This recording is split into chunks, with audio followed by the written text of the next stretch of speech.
అలంకరించిన వేదిక అలంకరించిన పెద్దలందరికీ నా హృదయపూర్వక ధన్యవాదాలు తెలుపుతూ ఈ యొక్క మనము తెలంగాణ బీసీ సంఘాల ఐక్య కార్యాచరణ సమితికి ఏదైతే మన నాయకుడు ఓరిగంటి వెంకటేశ్వర గౌడ్ గారు ఉన్నారో మన అధ్యక్షుడు కాబట్టి మన బీసీల అందరము ఈ రోజు మన మహేశ్వర్ యాదవ్ గారు గ్రేటర్ హైదరాబాద్ చైర్మన్ గా నియమితులుగా చేస్తున్నాం కాబట్టి మన గుండెలు తీసుకుపోయి మన అన్నగారి చేతిలో పెడుతున్నాము.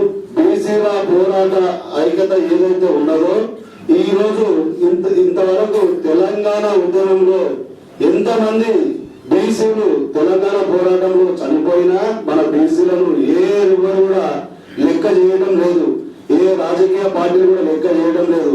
అందరము మనం ఇక్కడ ఉన్న వాళ్ళలో అందరము ఎవరమో అందరు ఒక్కొక్కరి పార్టీలలో పనిచేసి ముందుకు సాగినా మనకు గుర్తింపు అనేది రాజకీయాలలో లేదు, మనకు గవర్నమెంట్ లెక్కలలో లేదు.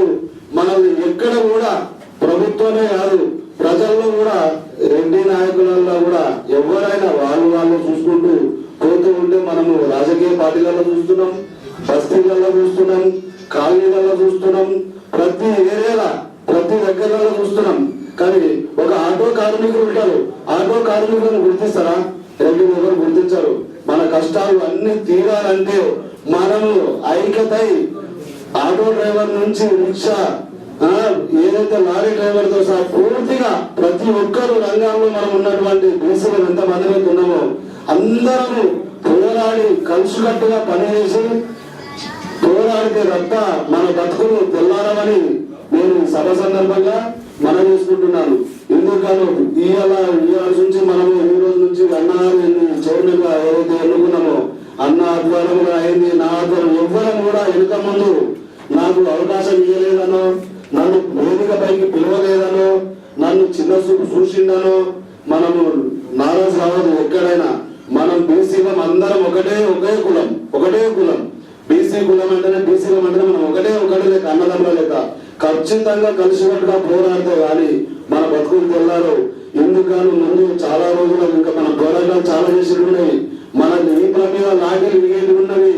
ఎక్కడైతే మన బీసీ హక్కుల కోసం పోరాడతామో అక్కడ పోలీసుల లాఠీలకు మనం ఇప్పుడు అడ్డం పెట్టాల్సిన అవసరం ఉంది. మనకి ఇంకా కార్యాచరణ ముందున్నది కాబట్టి పెద్దలందరూ ఆ కార్యాచరణ ఏ టైంకు ఎక్కడెక్కడ ఏ రోజు అని విడుదల చేస్తూ ఉంటారు.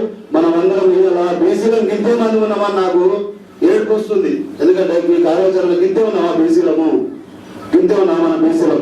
ప్రతి ఒక్క విలేజ్కి వెళ్తే 75% బీసీలే ఉంటారు. ఒక 15 మంది 20 మంది ఇల్లు రెడ్డి ఇల్లు ఉంటాయి, ఏ కాలనీలో ఒక 30 ఇల్లు ఉంటాయి రెడ్డివి. కానీ బీసీలే మటుకు 75 ఇల్లు ఖచ్చితంగా ఉంటాయి నేను చెప్పగలుగుతా. మీడియాలో ఎవరైనా ఎక్కడైనా మన గవర్నమెంట్ లెక్కల ప్రకారం కూడా చూసినా కానీ శాతం అంతా తెలుసు మీడియా మిత్రులకు కూడా.